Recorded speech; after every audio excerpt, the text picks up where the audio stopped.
नमस्कार। उच्च रक्तचाप के बारे में हम जान चुके थे। आज हम उच्च रक्तदाब से बचाव के उपाय के बारे में जानेंगे।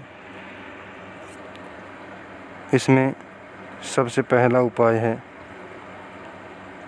कि ऐसे व्यक्तियों को पोटेशियम युक्त भोजन करना चाहिए।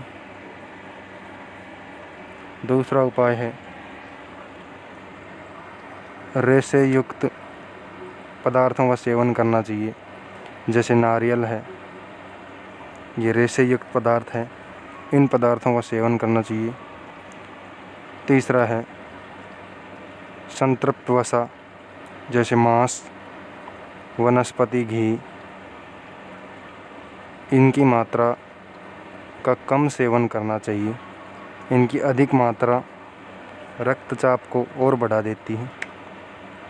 नंबर 4 है धूम्रपान व मदिरा का सेवन नहीं करना चाहिए।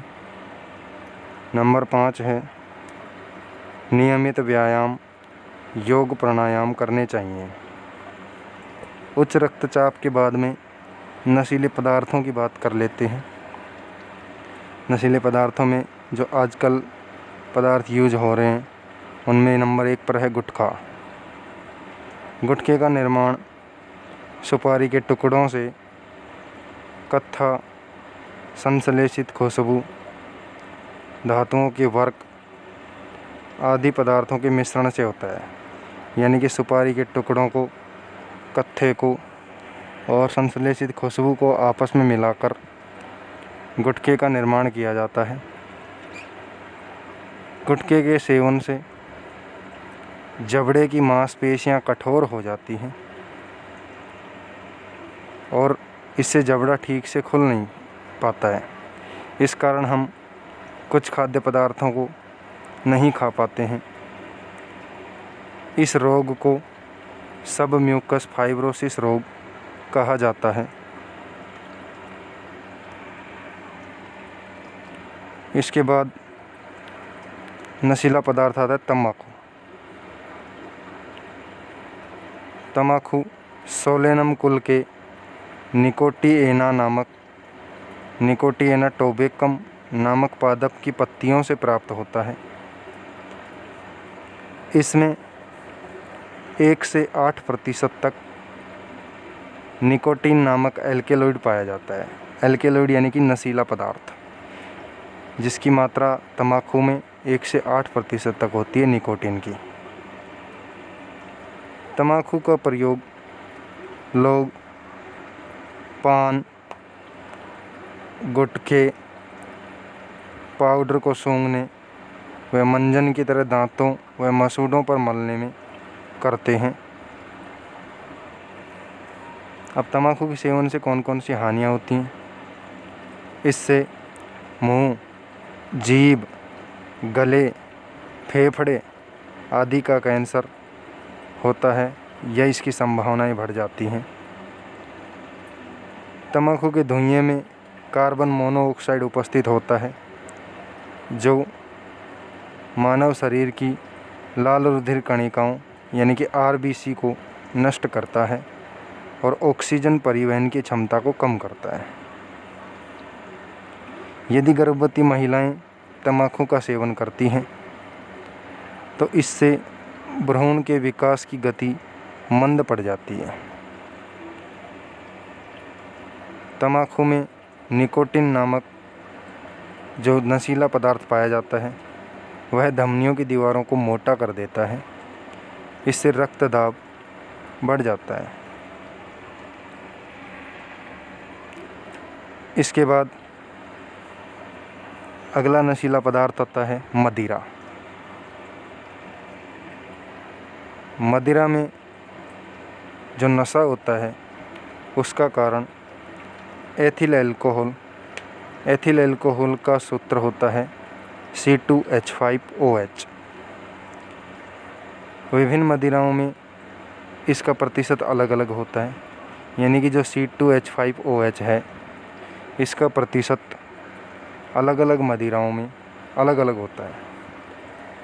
अब बात करते हैं मदिरा के सेवन से मानव स्वास्थ्य पर कौन कौन से दुष्प्रभाव पड़ते हैं।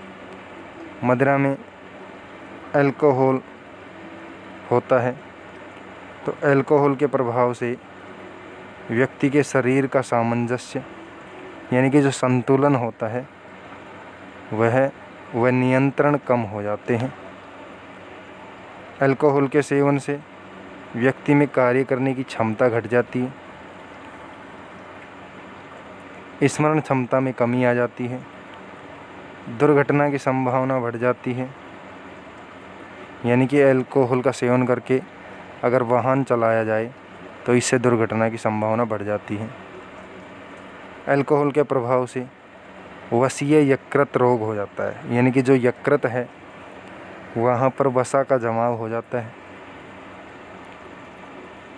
प्रोटीन कार्बोहाइड्रेट के संश्लेषण में कमी आ जाती है तथा तंत्रिका तंत्र प्रभावित होता है।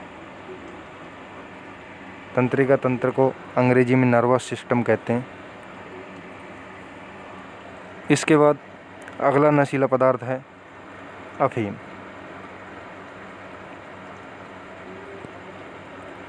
अफीम पेपेवर सोमनीफेरम के कच्चे फल से प्राप्त दूध को सुखाने पर बनता है। यानी कि अफीम के पादप का वैज्ञानिक नाम है पेपेवर सोमनीफेरम। इस दूध में 30 प्रकार के एल्केलॉइड पाए जाते हैं, यानी कि इसमें 30 प्रकार के नशीले पदार्थ उपस्थित होते हैं। इनमें मार्फिन, कोडीन, सोमनीफेरम आदि प्रमुख हैं। मार्फिन में कोडीन का उपयोग दर्द निवारक औषधियाँ बनाने में किया जाता है। अफीम के डोडे यानी कि इसकी जो फल भित्ति होती है उसको उबालकर पीने की लत लोगों में पाई जाती है। लत का मतलब आदत।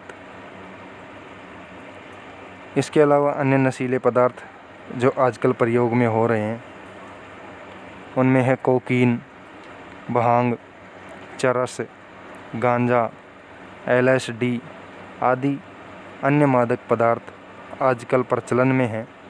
LSD की फुल फॉर्म होती है लाइसर्जिक एसिड डाईइथाइल एमाइड।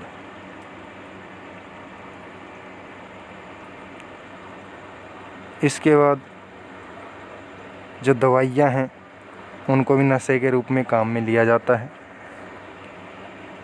तो इन दवाइयों के क्या क्या दुरुपयोग हैं।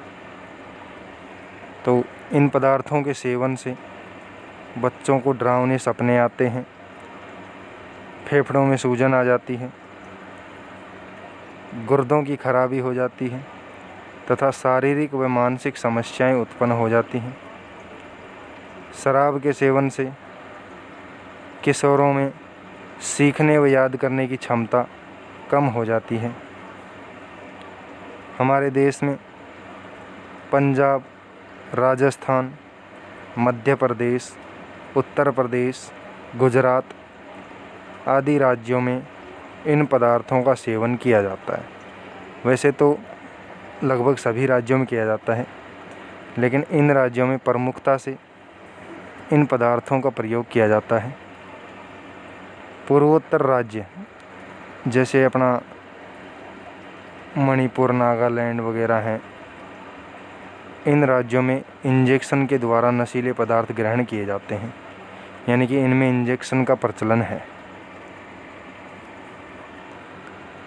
आजकल खाद्य पदार्थों में मिलावट हो रही है, तो इस मिलावट के क्या क्या दुष्प्रभाव हो सकते हैं। देखिए, खाद्य पदार्थों में मिलावट के दुष्प्रभाव। खाद्य पदार्थों में मिलावट से शरीर पर विभिन्न प्रकार के दुष्प्रभाव देखने को मिलते हैं।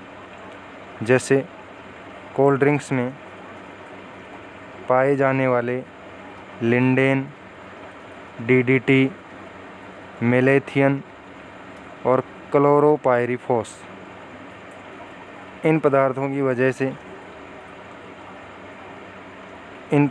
की वजह से कैंसर, स्नायु, प्रजनन संबंधी बीमारी प्रतिरक्षा तंत्र व दांत आदि की बीमारियों के लिए जिम्मेदार होते हैं।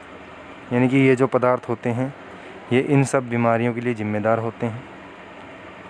इसलिए सुरक्षित भोजन के संदर्भ में भारत में बना कानून खाद्य पदार्थ अल्प मिश्रण निषेध अधिनियम, इस कानून का नाम है खाद्य पदार्थ अल्प मिश्रण निषेध अधिनियम है, जो 65 पदार्थों के लिए बना हुआ है।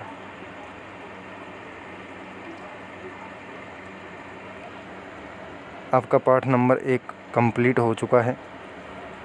इसमें ये 3 क्वेश्चन आप अपनी कॉपी में सॉल्व कर लेना। पहला क्वेश्चन है खाद्य पदार्थों में मिलावट के दुष्प्रभावों पर लेख लिखिए। दूसरा क्वेश्चन है कुपोषण के बारे में विस्तार से बताइए।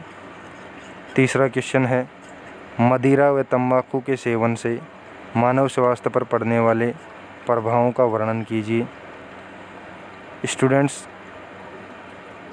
इनका अच्छे से नोट्स बनाकर अच्छे से तैयारी करें ताकि आप अच्छे अंक ला सकें। धन्यवाद।